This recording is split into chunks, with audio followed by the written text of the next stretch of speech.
Welcome everyone to the Ani-Holic Time Chamber's Top 100 Best Anime of All Time. Here's 100. Rave Master. Man, I'm really kind of sad that Rave Master scored really badly on this list. It got a number 100, but it's okay. I mean, it made it. That's an important thing. It was pretty much about Haru Glory walking around with a giant sword, some about music, and a blonde girl with huge boobs. that little the snow Plu guy, I think that's his name, the one with the little carrot nose. I was like, what is he doing? Why is he there? Do you have any role in the story whatsoever? I mean, it's no wonder it's got one. It's the number 100 in our top 100. 99.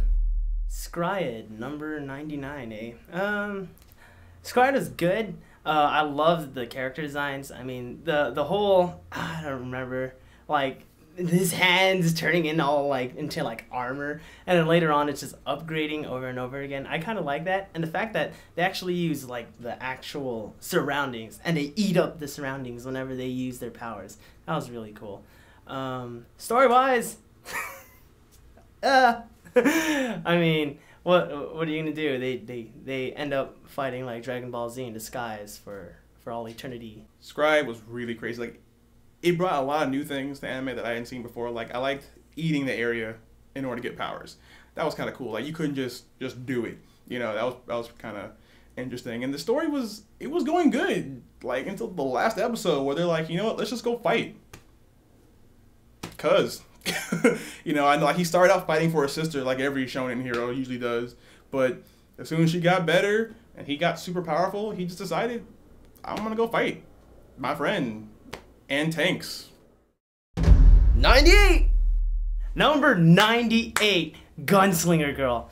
Oh, that anime has filled me with so much rage because, I mean, it was you know, I can't say usual because, you know, little girls, and then you make them into assassins, and then the way that you make them into assassins is make them into like bionic little girls with drugs and then brainwash them.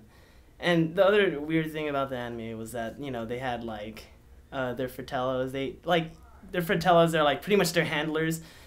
Like, each one of them had like a weird relationship with their handler. Like, I know the main character Henrietta, she like liked her handler, and I'm like, whoa, too young for him. That sort of thing. But I mean, I guess that's becoming like a new trend these days, maybe. So, I didn't actually finish all of Gunslinger Girl, but I didn't really like the premise. It's like, we're gonna, instead of, you know, killing people ourselves, we're gonna get these little girls full of drugs and weaponry and send them out into the world, and somehow they'll become the world's best assassins. Yeah, that was the show. Good animation. Character development's okay, yeah. I know there was a reference to certain songs in it, and I really like that. But the whole theme of that, oh, these girls are super powerful, just kind of not really killed it, but almost killed it for me. But yeah, that's why it's still in the top 100. 97. Tenjo Tenge. Well, let's see. How can I describe this in really short? Big boobs, girls, fighting, and one black dude. Alright, so Tenjo Tenge. As soon as I saw the opening, I saw the black guy, I think his name was Bob. Of course he had to do capoeira, because all black people, we all just dance all the time. It's like, I feel like it's the precursor to High School of the Dead, honestly. I mean, you get girls with big boobs and katanas, except they're fighting normal living people. And the moral of the story of the anime, which is kind of weird, and they kind of bring it up, is that even if you know the best martial arts, if you have a samurai sword, you'll lose. You will lose to anyone with a samurai sword, apparently, because that's just how it is. There's this one scene where a guy is repeatedly stabbing someone that's like one of the best martial artists in the world in the leg, like cutting like Achilles tendons and their calves and their thighs, and oh, it's bloody.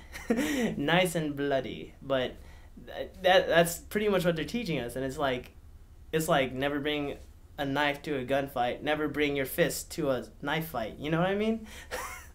Yeah. So big boobs, big boobs, girls, black guy. You know, it's always like that.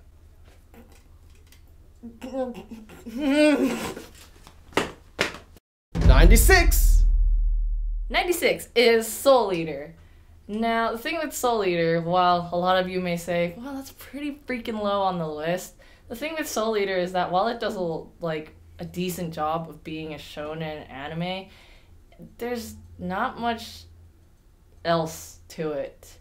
The concept of it is pretty neat, and the characters are all pretty awesome in their own right, but after a while, if you think about it and if you compare it to like other shonen animes, there's not actually too much new going for it, I should say.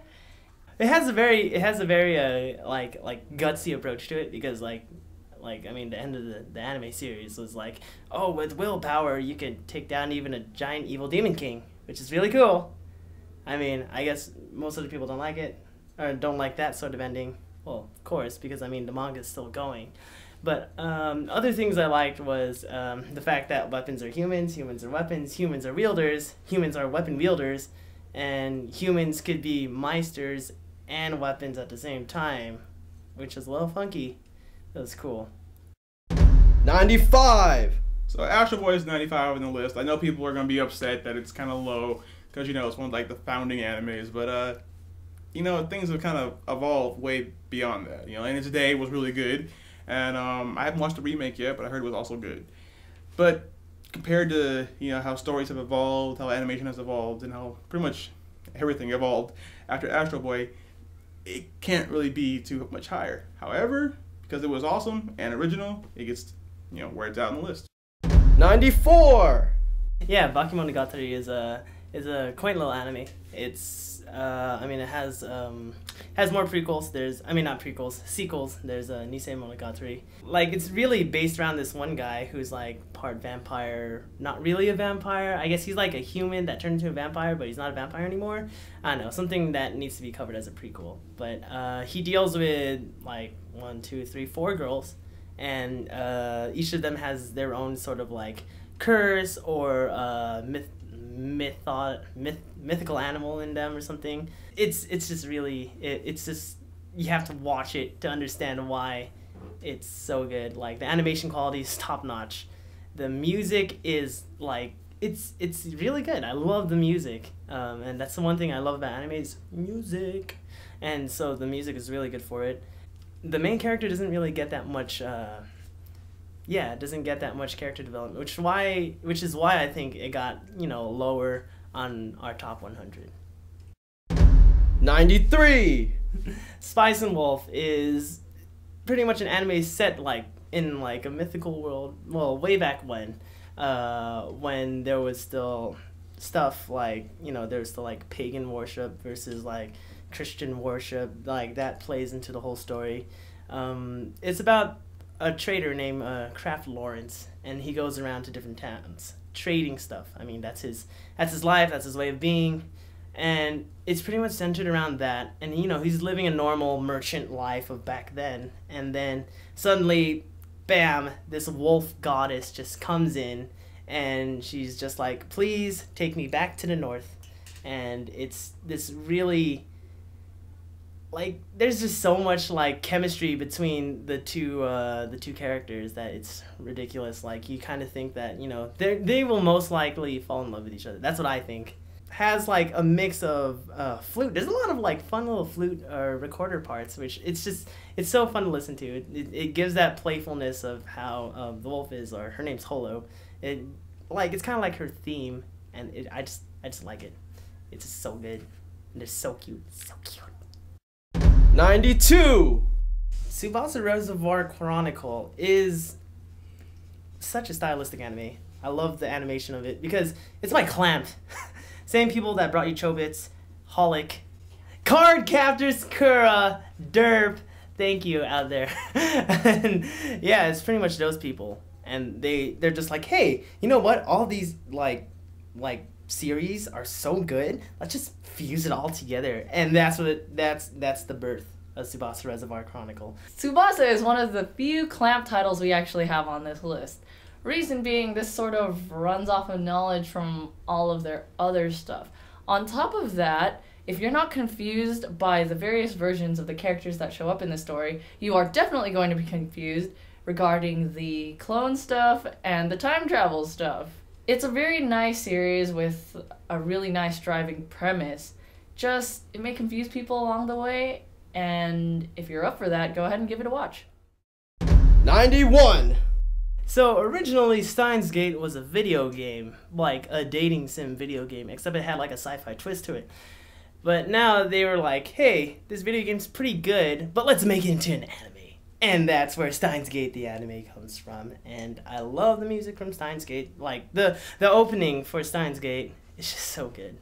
I coined the term, they pulled a Modica, because they kill off one of your favorite characters, and then you're gonna cry. And then you're going to stop watching for like 2 weeks and cry more. And then you're going to continue. And then they're just like, heaven breaks over. and you just get this really great ending that's just so awesome. And it really keeps your mind guessing on who's going to be the good guy, who's going to be the bad guy, and where all this time shifting is going to go. So, yeah, you just got to watch Steins Gate. It's really good. And, yeah. Join us next week for 90 through 81. See you next time.